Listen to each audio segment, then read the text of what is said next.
FSPL season 4 हे finally संपलं आहे, जिथे कुमार पार्किन्फिनिया यांनी पुरुष गटात बाजी मारली आहे तर सनरायझर्सनी महिला गटात बाजी मारली आहे. सो विजयी संघांचे हार्दिक अभिनंदन. आणि हे जणू एक फेस्टिवल होतं आमच्या सगळ्यांसाठी. 12 ते 13 दिवस लिटरली आम्ही खूप एन्जॉय केला आहे इथे. या एन्जॉयमेंटच्या मागे आपण एक जी टीम वर्क करत होती, बालाजी सेवा प्रतिष्ठानची पूर्ण टीम, ज्यांनी पूर्ण ही टुर्नामेंट ऑर्गनाईज केली आणि जे मॅनेजमेंट केलं. So kudos to them the way they have manage this tournament. काही त्याच्यात इश्यू झाले नाही पूर्ण 12 ते 13 दिवस आणि जवळजवळ 70 टीम्सने पार्टिसिपेट केलं होतं.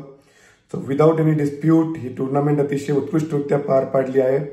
सो मला या टीमचं एक कौतुक करू इच्छितो आणि प्लस त्यांच्याबरोबर जे खंबीर व्यक्तिमत्व होते श्री संजय शेठ हरपळे, हे कंटिन्युअस प्रत्येक दिवस तिथे प्रत्येक मॅचला उपस्थित होते.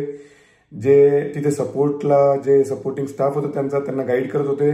सो मला साहेबांचं पण कौतुक करूशी वाटतं की त्यांनी इतका वेळ काढून लिटरली तिथे प्रत्येक मॅचला उपस्थित होते.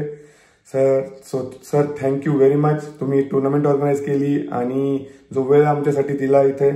So again congratulations to all Balaji Seva Pratishthan team.